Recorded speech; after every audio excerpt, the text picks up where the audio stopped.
Hello guys, आप सभी का बहुत बहुत स्वागत है आज के इस वीडियो में। और आज के इस वीडियो में हम हमारा जो स्टोरी का पोर्शन है उसका जो थर्ड चैप्टर है महायज्ञ का पुरस्कार, हम इसको आज करने जा रहे हैं। और ये जो स्टोरी है ये बहुत छोटे बच्चों को भी पढ़ाई जाती है। 4-5 में भी ये स्टोरी मैंने देखा हुआ है, तो ये समझना हमारे लिए कोई बड़ी मुश्किल बात नहीं होगी।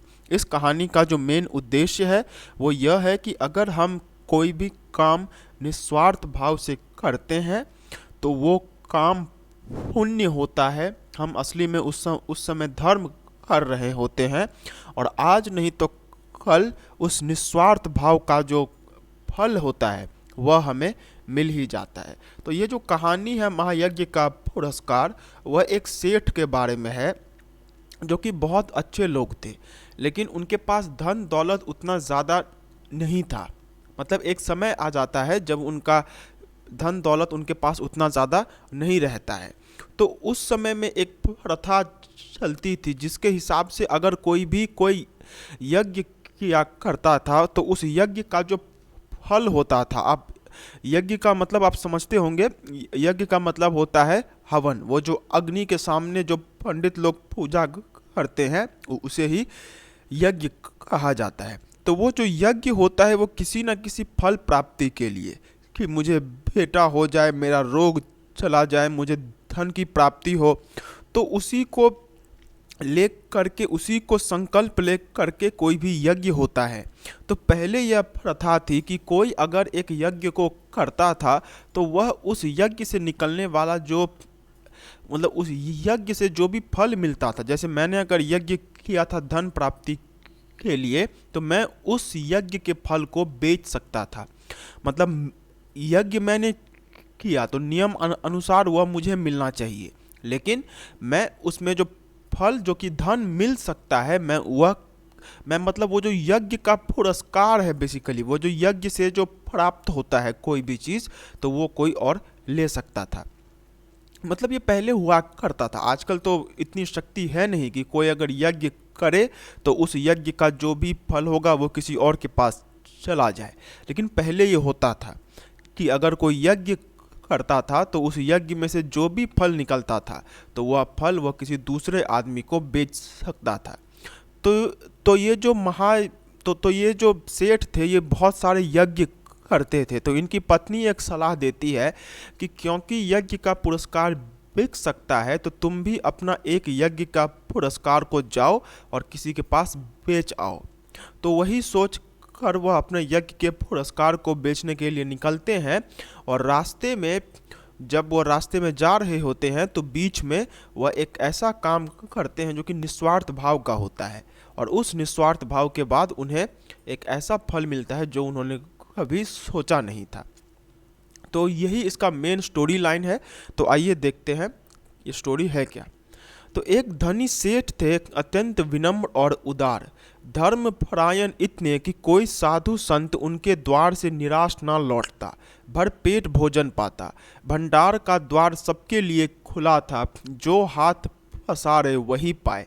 सेठ ने बहुत से यज्ञ किए थे और दान में ना जाने कितना धन दीन दुखियों में बांटा था। तो यहाँ पे हमें उस सेठ के उदारता के बारे में, सेठ की विनम्रता के बारे में बताया जा रहा है कि सेठ बहुत ही अच्छे आदमी थे, और इतने वो धनी थे और इतने अच्छे आदमी थे कि कोई भी साधु संत उनके वहाँ से निराश नहीं लौटता था। मतलब साधु संत पहले भीख मांगा करते थे, वो भीख नहीं जो आजकल आप देखते हैं। पहले भिक्षाम देही, मतलब साधु संत ऐसे ही अपना जीवन व्यतीत करते थे दूसरे से खाना मांग के। तो कोई भी साधु संत अगर इनके यहाँ पे आता था तो उसे आराम से ये लोग भोजन करवाते थे। मतलब कोई भी साधु संत ऐसा नहीं था कि इनके पास आकर वह वापस खाली हाथ लौट जाता था। मतलब यहाँ पे ये समाज सेवा बहुत करते थे, और लोग इनसे बहुत, मतलब लोग इनको बहुत ज़्यादा मानते थे। और इन्होंने बहुत सारे यज्ञ भी किए थे, और यज्ञ का जो फल होता है वह भी बहुत लोगों को मिला था। मतलब ये सिंपली एक उदार आदमी थे जो कि गरीबों की मदद करते थे, और इनके यहाँ से कोई भी कभी खाली हाथ नहीं लौटता था। पर सब दिन होत न एक समान, अकस्मात दिन फिरे और सेठ को करीबी का मुंह देखना पड़ा।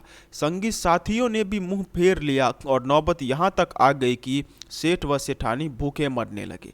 लेकिन हर दिन तो एक जैसा होता नहीं है, यही इसका मतलब है। सब दिन होतना एक समान, सब दिन एक जैसे नहीं होते हैं। तो सेठ, जो कि एक समय पे बहुत ही ज़्यादा उनके पास पैसे थे, वो सारे पैसे एक समय के बाद चले जाते हैं, और जब वह गरीब हो जाते हैं तो उस समय संगी साथी जो भी रहते हैं वो लोग भी मुंह फेर लेते हैं, और यहाँ तक हालत हो जाती है कि सेठ भूखे मरने लग जाते हैं।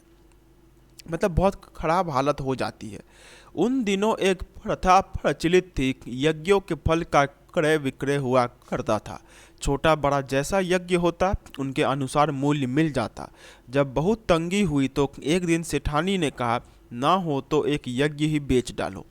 और पहले जैसा कि मैंने आपको बताया था कि यज्ञ के जो फल होते थे, जो प्राप्ति के लिए यज्ञ होता था, तो उस फल को बेचा जा सकता था। और क्योंकि सेठ ने बहुत सारे यज्ञ करके रखे थे, तो उनकी जो पत्नी थी उन्होंने उसे यह समझाया कि तुमने बहुत सारे यज्ञ किए हैं, तो तुम भी एक काम करो, पैसों की तो अभी बहुत ज़रूरत है, पैसे हैं नहीं, तो तुम भी इनमें से एक यज्ञ को बेच डालो। मतलब यज्ञ से जो फल होगा वो जो मुझे मिलना चाहिए था वो हम किसी दूसरे को बेच देंगे। सुनकर पहले तो सेठ बहुत दुखी हुए, पर बाद में अपनी तंगी का विचार कर एक यज्ञ बेचने के लिए तैयार हो गए। सेठ के यहाँ से 10-12 कोस की दूरी पर कुंदनपुर नाम का एक नगर था, जिसमें एक बहुत बड़े सेठ रहते थे। लोग उन्हें धन्ना सेठ कहते थे। यह अफवाह थी कि उनकी सेठानी को कोई दैवी शक्ति प्राप्त है, जिसे वह तीनों लोगों की बात जान लेती है। धन की उनके पास कोई कमी न थी। विपदग्रस्त सेठ ने उन्हीं के हाथ एक यज्ञ बेचने का विचार किया। तो जब सेठ को उनकी सेठानी ने कहा कि एक यज्ञ बेच डालो, क्योंकि बहुत तंगी है, तो इसमें वही हमारे लिए एक मदद हो सकता है, तो सेठ तो पहले ये नहीं चाहते थे, क्योंकि वह एक बहुत वह एक बहुत धर्म को मानने वाले आदमी थे। तो जब कोई उनसे यह कहता है कि तुम अपना यज्ञ बेच डालो, तो उन्हें पहले अच्छा नहीं लगा, लेकिन बाद में वह भी जानते थे कि कुछ और किया भी नहीं जा सकता है। तो ऐसे में वह यज्ञ बेचने को तैयार हो जाते हैं। तो उनके घर से 10-12 कोस, कोस का मतलब मील होता है, ठीक है। तो 10-12 मील मतलब यही करीब 15 किलोमीटर 15 किलोमीटर की दूरी पे एक धन्ना सेठ रहते थे। और उनके बारे में ये अफवाह थी कि उनकी जो पत्नी है वह एक दैवी शक्ति रखती है। मतलब उनकी पत्नी के पास कोई दैवी शक्ति था। तो जो हमारे सेठ हैं वो यही सोचते हैं कि हम उन्हीं के पास बेचेंगे। तो वह यह सोच कर कि मैं अपना जो यज्ञ है वह धन्ना सेठ के यहाँ बेचूंगा, वह निकलते हैं। दूर की मंजिल थी, सो सेठानी जैसे तैसे पड़ोसी से थोड़ा आटा मांग लाई और रास्ते के लिए 4 मोटी मोटी रोटियां बना पोटली में बांधकर सेठ को दे दी। सेठ बड़े तड़के उठे और कुंदनपुर की ओर चल दिए। गर्मी के दिन थे। सेठ ने सोचा कि सूरज निकले जब तक जितना रास्ता पार कर लूं उतना ही अच्छा है। यह सोचकर वह खूब तेज चले, लेकिन आधा रास्ता पार करते करते धूप में इतनी तेजी आ गई कि चलने में कष्ट होने लगा। पसीने से उनकी सारी देह लथपथ हो गई थी और भूख भी सताने लगी थी। तो आजकल तो गाड़ी होता है कि हमको अगर कहीं भी जाना है तो हम गाड़ी में, बस से, टैक्सी से, ट्रेन से, किसी से भी जा सकते हैं। लेकिन पहले ये नहीं था। पहले गांव घर में लोग चल के ही बहुत दूर जाते थे। तो क्योंकि वह जो मतलब कुंदनपुर गांव था वह 10-12 किलोमीटर का आसपास में वो दूरी था वहाँ पे, तो उतना दूर तो उनको पैदल ही जाना था। तो वो बहुत सुबह निकलते हैं और उनकी जो पत्नी रहती है वो तैयारी के लिए उन्हें रोटी बना कर दे देती है, जिसका आटा भी वो लोग अपने पड़ोसी से मांग के लाते। मतलब यहाँ तक उनकी हालत हो गई थी कि जो सेठ के यहाँ से कोई भूखे पेट नहीं जाता था, उन्हीं सेठ को रोटी बन देने के लिए उनकी पत्नी कहीं दूसरे से आटा मांग के ले आती है। खैर जो भी हो, तो वह उनको एक टिफिन बना के दे देती है। और क्योंकि गर्मी के दिन थे तो लोग सूरज निकलने के पहले, मतलब जो गर्मी होता था तो लोग सुबह सुबह निकलते थे, क्योंकि सुबह सुबह मौसम ठंडा होता है तो चलने में आसानी रहती है। तो फिर वही सोचकर सेठ निकले और उन्होंने सोचा कि मैं जितना रास्ता पार कर लूँ उतना अच्छा होगा। तो यही सोचकर वे बहुत तेज़ी से चलते हैं, लेकिन तेज़ी से चलने से उनका हालत ख़राब हो जाता है और उन्हें भूख भी लगने लग जाती है। मतलब वह यह सोचते हैं कि मैं जल्दी जल्दी चलूँगा तो जल्दी जल्दी पहुँच जाऊँगा, लेकिन जल्दी तो वो चलते तो हैं, लेकिन वह थक जाते हैं और उन्हें भूख भी लग जाती है। सामने वृक्षों का एक कुंज और कुआं देखकर सेठ ने विचार किया कि यहाँ थोड़ी देर रुककर भोजन और विश्राम कर लेना चाहिए। यह सोच वे उस कुंज की ओर बढ़े। पोटली से लोटा डोर निकालकर पानी खींचा और हाथ पैर धोए। उसके बाद एक लोटा पानी ले एक पेड़ के नीचे आ बैठे और खाने के लिए रोटी निकालकर तोड़ने ही वाले थे कि क्या देखते हैं, निकट ही कोई हाथ भर की दूरी पर एक कुत्ता पड़ा छटपटा रहा है। बेचारे का पेट कमर से लगा था। सेठ को रोटी खोलते देख वह बार बार गर्दन उठाता, पर दुर्बलता के कारण उसकी गर्दन गिर जाती थी। तो सेठ को भूख लगी थी, वो बहुत ज़्यादा थक गए थे, तो वह यही सोचते हैं कि मैं यहाँ पे आराम कर लेता हूँ। तो वह एक कुंज और कुआं मतलब यहाँ पे कुआं था, और एक कुंज का मतलब ये होता है, एक वृक्षों के समूह को कुंज कहा जाता है। तो जब वो एक देखते हैं कि आराम करने का वहाँ पे जगह है, तो वह कुआं से पानी निकालकर हाथ पैर धोकर आराम करने जाते हैं और खाना खाने जाते हैं। लेकिन जैसे ही वह खाना खाने के लिए एक निवाला मुंह में लेते हैं, तो उसी समय पे वह एक कुत्ते को देखते हैं जो कि बहुत ख़राब हालत में था। और कुत्ता जब यह देखता है कि सेठ वहाँ पे खाना खा रहे हैं, तो वह उनकी तरफ देखता तो है, क्योंकि उस बेचारे को भी भूख लगी थी, लेकिन वह अपना गर्दन उठा नहीं पा रहा था। उसकी हालत, कुत्ते की भी हालत बहुत ख़राब थी। यह देख सेठ का हृदय दया से भर आया। बेचारे को कई दिन से खाना नहीं मिला दिखता है, तभी तो यह हालत हो गई है। सेठ ने एक रोटी उठाई और टुकड़े टुकड़े कर कुत्ते के सामने डाल दी। कुत्ता भूखा तो था ही, धीरे धीरे सारी रोटी खा गया। अब उसके शरीर में थोड़ी जान आती दिखाई दी। वह मुंह उठाकर सेठ की ओर देखने लगा। उसकी आंखों में कृतज्ञता थी। सेठ ने सोचा कि एक रोटी इसे और खिला दूं तो फिर चलने फिरने योग्य हो जाएगा। अब सेठ को कुत्ते पे दया आ जाती है। वो यही देखते हैं कि कुत्ता का हालत बहुत ख़राब है, तो यहाँ पे वह एक रोटी तोड़कर उसे देते हैं, और कुत्ते को भूख तो लगी थी ही, तो वह रोटी खा लेता है। अब थोड़ी सी जब उसमें जान आती है, तो वह सेठ के पास आकर बैठ जाता है। अब सेठ जब उसे देखते हैं, तो वह यह सोचते हैं कि एक रोटी से इसका काम नहीं चल पाएगा, अगर मैं और एक खिला देता हूँ तो फिर ये चलने फिरने लायक हो जाएगा। यह सोचकर सेठ ने और एक रोटी टुकड़े टुकड़े कर उसे खिला दी। 2 रोटियां खाने के बाद कुत्ते के शरीर में शक्ति आ गई और वह खिसकता खिसकता सेठ के समीप आ गया। सेठ ने देखा कि अभी भी वह अच्छी तरह चल नहीं पा रहा है। आसपास कोई बस्ती भी दिखाई नहीं दी। सेठ ने सोचा एक रोटी इसे और दे दूं तो फिर ये अच्छी तरह चल फिर सकेगा। मेरा क्या है, जैसे 2 खाई वैसे एक, थोड़ी देर में कुंदनपुर पहुंच ही जाऊंगा।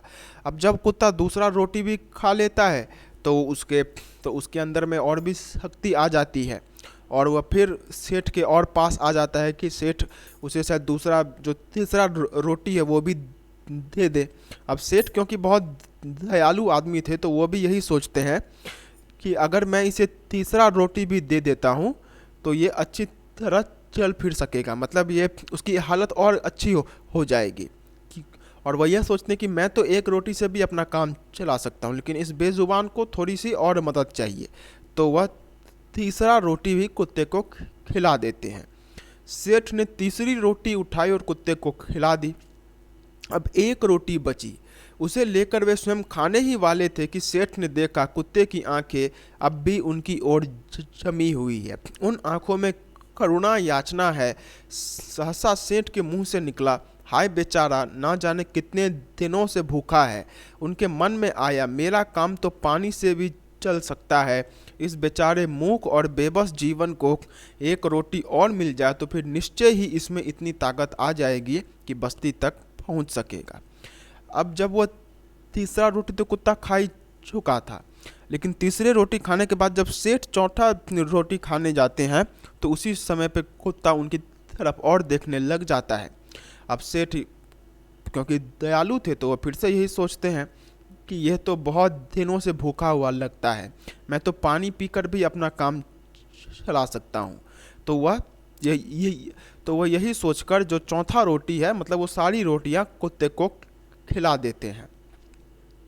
और वो यही सोचते हैं कि अब इसकी ऐसी हालत हो जाएगी कि यह किसी बस्ती में चला जाएगा, मतलब जहाँ पे इसके लिए सेफ जगह हो ये वहाँ पे जाने लायक हो जाएगा।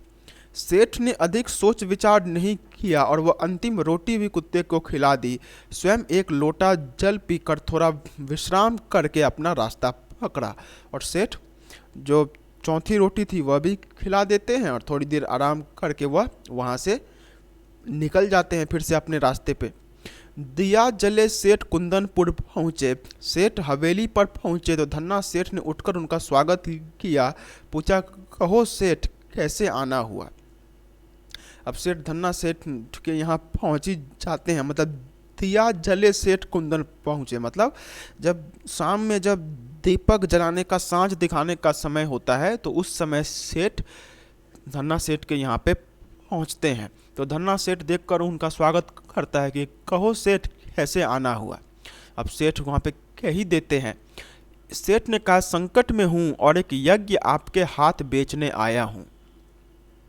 इतने में धन्ना सेठ की पत्नी आकर सेठ को प्रणाम किया और बोली, सेठ जी यज्ञ खरीदने के लिए तो हम तैयार हैं पर आपको महायज्ञ बेचना होगा। अब जब वह बात कर रहे थे धन्ना सेठ से कि मैं तो यज्ञ बेचने के लिए यहाँ पे आया हूँ, तो उतने में उनकी धन्ना सेठ की पत्नी आ जाती है और वह उनसे कहती है कि हम यज्ञ तो खरीद लेंगे लेकिन आपको महायज्ञ बेचना होगा। महायज्ञ? सेठ ने आश्चर्य से कहा। हाँ, वही जो आज आपने किया, धन्ना सेठ की पत्नी ने कहा। सेठ बड़े आश्चर्य में पड़े। महायज्ञ और आज? वे समझे कि उनका मजाक उड़ाया जा रहा है। अब सेठ को यही लगा कि ये लोग मजाक कर रहे हैं मेरे साथ, इसीलिए बोल रहे हैं कि महायज्ञ, क्योंकि ऐसा तो था नहीं कि मतलब बात तो यही थी कि उन्होंने बहुत दिनों से कोई भी यज्ञ नहीं किया हुआ था। लेकिन वो लोग उनसे कह रहे थे कि हम महायज्ञ खरीदेंगे, तो सेठ को यही लगता है कि उनका मजाक उड़ाया जा रहा है महायज्ञ महायज्ञ बोलकर। तो वह विनम्र भाव से बोले, आप आज की कहती हैं, मैंने तो बरसों से कोई यज्ञ नहीं किया, मेरी स्थिति ही ऐसी नहीं थी। और फिर वह उनसे कहते हैं कि आप आज की बात कर रही हैं कि मैंने आज महायज्ञ किया है, मैंने तो बरसों से कोई यज्ञ नहीं किया, मेरी स्थिति ही ऐसी नहीं है कि मैं यज्ञ कर सकूं, मैं ऐसी हालत में ही नहीं हूं कि मैं यज्ञ कर सकूं। धन्ना सेठ की पत्नी ने गंभीर भाव से कहा, नहीं सेठ, आज आपने भारी यज्ञ किया है, महाराज उसे बेचोगे तो हम खरीद लेंगे, नहीं तो नहीं। और फिर से जो धन्ना सेठ की पत्नी है वो इसी पे इंसिस्ट करके कहती है कि नहीं, आज आपने एक महायज्ञ किया है और अगर आप उस यज्ञ को बेचेंगे तो हम खरीदेंगे, नहीं तो नहीं खरीदेंगे। अब सेठ विस्मित विमूढ़ हो गए। उन्हें निश्चय हो गया कि इन लोगों को यज्ञ खरीदना नहीं है, इसलिए ऐसी बातें की जा रही है। अब सेठ बहुत हैरान हो जाते हैं कि यह क्या तब से महायज्ञ महायज्ञ ये इन लोगों ने लगा रखा है, और उन्हें यही लगता है कि इन लोगों को खरीदना नहीं है, इसीलिए ऐसे वो बहानेबाजी मार रहे हैं। क्या सोचते हो सेठ, बोलो, राजी हो? धन्ना सेठ की पत्नी ने पूछा। सेठ ने खिन्न होकर कहा, सेठानी जी हंसी छोड़िए, काम की बात कीजिए, बरसों से मैंने यज्ञ नहीं किया, आप आज की कहती हैं। अब सेठ सोच रहे थे तो उसी समय पर धन्ना सेठ की पत्नी उनसे बोल देती है कि क्या सोच रहे हो, बोलो, बेचोगे वह महायज्ञ? तो उसी पे सेठ उनसे कहते हैं कि सेठानी जी मजाक छोड़िए, काम की बात कीजिए, बरसों से मैंने कोई यज्ञ नहीं किया है और आप आज की कहती हैं। सेठानी ने समझाया कि आज रास्ते में स्वयं ना खाकर चारों रोटियां भूखे कुत्ते को खिला दी, या महायज्ञ नहीं तो और क्या है। यज्ञ कमाने की इच्छा से धन दौलत लुटाकर किया गया यज्ञ सच्चा यज्ञ नहीं है, निस्वार्थ भाव से किया गया कर्म ही सच्चा यज्ञ महायज्ञ है। क्या आप इसे बेचने के लिए तैयार हैं? और फिर जो सेठ की पत्नी रहती है वह सेठ से कह देती है, मतलब धन्ना सेठ की पत्नी, कि आज आपने जब खुद ना खाकर सारी रोटियां जो आपने कुत्ते को खिला दी, तो यही महायज्ञ है और हम इसे ही खरीदना चाहते हैं, क्योंकि यह काम आपने निस्वार्थ भाव से किया हुआ है। तो बोलिए, क्या आप इसे बेचने को तैयार हैं? सेठ मानो आसमान से गिरे। भूखे को अन्न देना सभी का कर्तव्य है, उसमें यज्ञ जैसी कैसी बात। और सेठ यही कहते हैं कि मैंने तो सिर्फ भूखे को खाना खिलाया है, इसमें यज्ञ जैसी बात कैसी? क्या विचार है सेठ जी, यह यज्ञ बेचना है कि नहीं? सेठानी ने पूछा। और उसी पर सेठानी फिर से उनसे कहती है कि क्या विचार है, यह यज्ञ बेचोगे कि नहीं बेचोगे? तो सेठ ने कोई उत्तर नहीं दिया इस पर, चुपचाप पोटली उठाई और हवेली से बाहर चले आए। उन्हें मनोवांछित कर्तव्य का मूल्य लेना उचित ना लगा और सेठ बाहर आ जाते हैं, क्योंकि वह यही सोचते हैं कि यह जो यज्ञ मैंने, मतलब ये लोग जिसे यज्ञ कह रहे हैं, वो मेरे लिए कोई यज्ञ है नहीं। तो फिर वह सेठ अपने घर आ जाते हैं। तो कुंदनपुर की धर्मशाला के चबूतरे पर भूखे पेट जैसे तैसे रात बिताकर पाँव फटे वहाँ से चलकर अगले दिन शाम को सेठ अपने घर आ पहुँचे। सेठानी बड़ी बड़ी आशाएं लगाए बैठी थी। सेठ को खाली हाथ वापस आया देख आशंका से कांप उठी। बोली, क्यों धन्ना सेठ नहीं मिले? और कुंदनपुर की धर्मशाला के चबूतरे, मतलब कुंदनपुर में ही वह कहीं पे रात गुजार लेते हैं जैसे तैसे, और अगली सुबह जब वो निकलते हैं तो शाम होते होते वो अपने घर पहुंच जाते हैं। अब उनकी जो पत्नी थी वो बहुत सारी आशा लगाई हुई थी कि सेठ हो सकता है कि आज अच्छे खासे पैसे लेकर आए, लेकिन जब वैसा नहीं होता है तो वो उनसे यही पूछती है कि क्या धन्ना सेठ तुम्हें नहीं मिले? सेठ ने आद्योपांत सारी कथा सुनाई। सुनकर सेठानी की सारी वेदना जाने कहाँ विलीन हो गई। हृदय उल्लसित हो उठा। विपत्ति में भी सेठ ने धर्म नहीं छोड़ा। धन्य है मेरे पति। सेठ के चरणों की रज मस्तक पर लगाते हुए बोली, धीरज रखे, भगवान सब भला करेंगे। और सेठ सारी बातें सुना देते हैं कि वह कैसे कुंदनपुर जा रहे थे, वहाँ पे बीच रास्ते में उन्होंने कुत्ते को सारी रोटी खिला दी और इसी को उनसे धन्ना सेठ की पत्नी ने महायज्ञ के नाम पे खरीदना चाहा, लेकिन उन्होंने उसे नहीं बेचा। तो यही बात जब उनकी पत्नी सुनती है तो वह बहुत ज़्यादा उल्लासित हो जाती है, मतलब उन्हें खुशी होती है कि मेरे पति ने धर्म नहीं छोड़ा। मतलब चाहते तो मेरे पति वह ले सकते थे, लेकिन उन्होंने नहीं लिया। तो वही वह सेठ की चरणों की रज मस्तक पर लगाते हुए, मतलब सेठ के चरणों की जो धूल होती है वही वह माथे पे लगा लेती है और बोलती है कि धीरज रखें, भगवान सब भला करेंगे। रात का अंधकार फैलता जा रहा था। सेठानी उठकर दिया जलाने के लिए ढलान में आई तो रास्ते में किसी चीज़ की ठोकर लगी। गिरते गिरते बची, संभल कर आले तक पहुंची और दिया जलाकर नीचे की ओर निगाह डाली तो देखा कि दहलीज के सहारे एक पत्थर ऊंचा हो गया है, जिसके बीचों बीच एक लोहे का कुंदा लगा है। इस कुंदे से उन्होंने ठोकर खाई थी। और शाम के समय में जब सेठानी वहाँ पे जो शाम के समय में जो सांझ दिखाना होता है वह जो कर रही थी, शाम को जब वह दिया बाती जला रही थी, तो उसी समय पे सेठानी जब वहाँ पे दिया जलाने जा रही थी तो उनका पाँव किसी में टकरा जाता है और वह गिर जाती है। तो वह जब वह नीचे देखती है तो उन्हें यह पता चलता है कि नीचे में एक पत्थर जो है वह ऊंचा हो गया है, मतलब जो पत्थर नीचे में लगाया हुआ था वह ऊंचा हो गया है और उसी के बीचों बीच एक लोहे का कुंदा का मतलब एक, मुझे ठीक से पता नहीं कि कुंदा क्या होता है, लेकिन कुंदे का मतलब होता है एक हैंडल टाइप का कुछ था। तो जब वो यह देखती है तो वह एकदम से चौंक जाती है। शाम तक तो वहाँ पत्थर बिल्कुल उठा भी नहीं था, अब यह अकस्मात कैसे उठ गया? सेठानी भौचक्की सी खड़ी रही, फिर सेठ को बुलाकर बोली, देखो तो यहाँ पत्थर कैसे उठ गया। अब वह एकदम चौंक जाती है क्योंकि शाम तक तो था नहीं, तो अपने पति को बुलाती है यह देखने के लिए। सेठ भी अचरज में पड़ गए।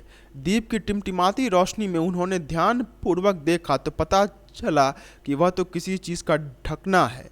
आखिर यह माजरा क्या है? सेठ ने कुंदे को पकड़कर खींचा तो पत्थर उठ गया और अंदर जाने के लिए सीढ़ियाँ निकल आई।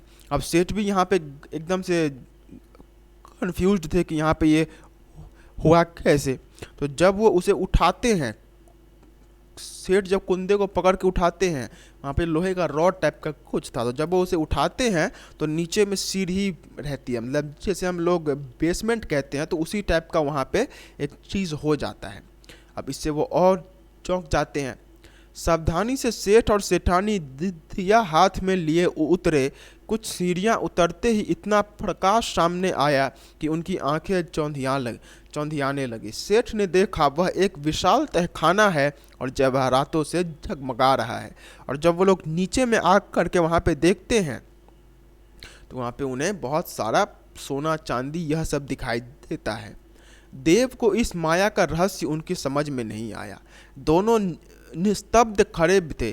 तभी अदृश्य पर स्पष्ट स्वर में उन्हें सुनाई दिया, ओ सेठ, स्वयं भूखे रहकर अपना कर्तव्य मानकर प्रसन्नचित्त तुमने मरणासन कुत्ते को 4 रोटियां खिलाकर उसकी जान बचाई, उस महायज्ञ का यह पुरस्कार है।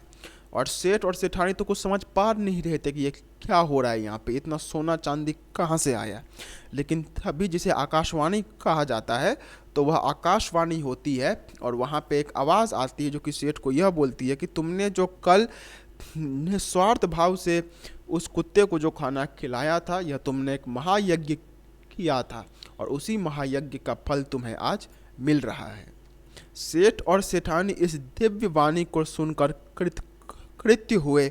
वही धरती पर माथा टेककर उन दोनों ने भगवान के चरणों में प्रणाम किया। और सेठ सेठानी यह सुनकर बहुत खुश हुए और वहीं पे उन्होंने नीचे में माथा टेककर भगवान को प्रणाम किया, क्योंकि ये उन्हीं की वजह से था कि उन्हें इतना कुछ मिल पाया था। तो यही एक छोटी सी कहानी थी जिसका मेन उद्देश्य यही था कि अगर निस्वार्थ भाव से कोई भी काम किया जाए, बिना किसी चीज़ के लोभ के अगर कोई भी काम किया जाए, तो वह काम एक ना एक दिन हमें फल जरूर देता है। ओके, सो यहीं पे आज एंड करते हैं। मिलते हैं अगले वीडियो में एक अगले लेक्चर के साथ। तब तक के लिए ध्यान रखिए।